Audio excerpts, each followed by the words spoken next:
The Dallas Cowboys have a preseason darling. Running back Deuce Vaughn stands at 5'5" on a good day. How do you see Deuce being used effectively in this offense? He probably doesn't like the idea that you're calling him a darling, although your word is used I'm not popular. meaning it in a bad way. He's popular. Yeah. Yeah, absolutely. Yeah. Everybody's rooting for him. I think he demonstrated that he's more than just a story and more than just somebody to root for. He looks to me, having sat there and watched in person as we have in training camp, he looks like a real live NFL running back. Yep. And if you can't see him, you can't tackle him, right? He does use his size or lack thereof to his advantage.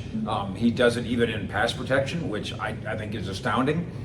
There's more tests to come. The Cowboys at Seattle on Saturday night in preseason game 2. Right. And then there's more competition. Now, is Ronald Jones going to recover from the groin in time to be a candidate? And even if he does the 2-game suspension for PEDs to start the season get in the way of that? The Rico fumble after the big run, he's very bothered by it, and he should be. Malik Davis runs with power. We need to see that. And then Hunter Lipke, the UDFA rookie, a guy who is built powerfully. Is he a running back? Is he a fullback? Is he an NFL player? But out of that whole bundle, when you're looking for right now, if the Cowboys had a game to play right now, a real game, and Tony Pollard is the number 1 running back. The number 2 running back right now is Deuce Vaughn. And we would have not guessed that entering the season. Well, we did know, we did know that the Cowboys were intent on keeping him in some capacity, and not just because he's a gimmick. Right. That they thought there was something there. Yep. But there's more than just, oh, he's the 3rd guy, or hey, we can stash him on special teams. There's much more there now as the Deuce got loose. The Deuce got loose. The Cowboys have a couple competitions going on at some key positions. However, most of it's backups. What are you finding most intriguing as far as the position competitions go? Because of the great game that the kids had, Marquise Bell and Wanye Thomas, the 2 safeties, 2 physical safeties. That's fun now. Because we have the 3-headed monster at safety, and we know who's who there with Curse and with Hooker and with Donovan Wilson. But to throw those 2 guys into the mix, and part of their ability, and this goes to the second group that we could talk about too, the young linebackers. And that's Jabril Cox is going to get his turn this week. That was an overshown turn, and boy, did he turn it. And then Damone Clark, friend of the show, just looked really good. Looked like a better than just a guy player. I think he had a bundle of tackles. I think he had 4 tackles in the first 8 plays. Marquise Bell, by the way, I think entered with 10 tackles. So on defense, those 2 position groups, we know what Leighton Vander Esch is at linebacker. We know what Micah is. Now you've got these 3 guys. At safety, we got the 3-headed monster. Now you've got 2 more guys. So they've assembled, at the very least, a whole bunch of guys who are, 6'2" to 6'4", 210 to 240, who can play on special teams. This has a chance. Bones Fossil should be as excited as anybody, as excited as Dan Quinn. They're Dan Quinn guys now, but they might end up being Bones Fossil guys by the time we get to September. I know Cowboys fans are just salivating, waiting to see that defense take the field for the first time. All the starters. Yeah, and that is probably not going to happen at all in the preseason, which is fine by me. In week 1, the Cowboys sat 25 frontline guys. There's no reason to change that in week 2. Now, traditionally, teams have a dress rehearsal sort of a game, and I vote no.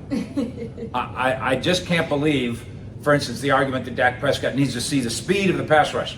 He's been going against Micah Parsons every day. He needs to see something speedier than that. Yeah, we saw that in training camp. Right. I need to get hit that one time. Why don't you just get hit that one time on September 10th? Then that can be your one time. So the risk reward of playing starters and stars, pivotal guys in preseason, just isn't there. The Kansas City Chiefs played Patrick Mahomes. And he was juking in the field, and I was like, whoa! Okay. And his view is, I need that to get ready. And my view is, that's in your head. And if it's a need in your head, then it's a need that you can get out of your head. And most NFL teams, you don't see the Bills saying, Josh Allen, go out there and get yourself knocked around a little bit. You don't see the Ravens saying, hey, let's have Lamar Jackson go out and play a game. After all, he didn't finish the season last year healthy. Let's go have him play 2 or 3 quarters and knock the rust off. Because what you really might get knocked off is your head.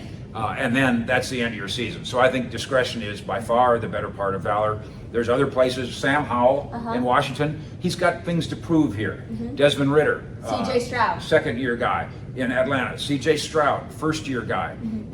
Maybe in New England, there's things to prove with those guys. Although Malik Magic has kind of caught up. Right now, the sexier idea between Malik and Mac is not Mac.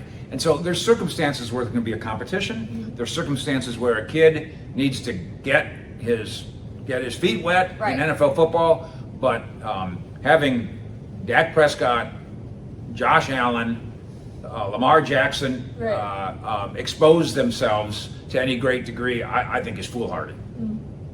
The Cowboys make the trip from Oxnard up to Seattle for preseason game 2. What are you watching in this matchup? Well, I had somebody at the stadium on Saturday night say, this is kind of a weird road game, isn't it? And it took me a second to realize what he was saying.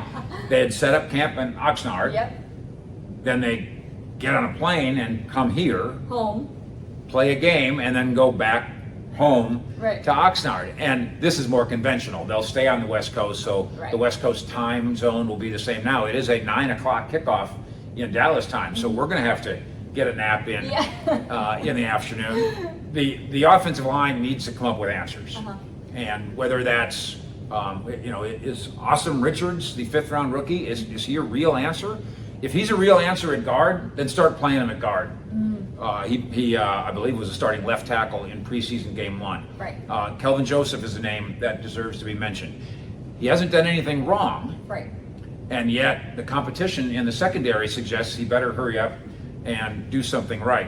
At wide receiver, I think Jalen Tolbert grabbed the number 4 wide receiver job, and I don't know what he would have to do to have it slip out of his hands, which means now there's a competition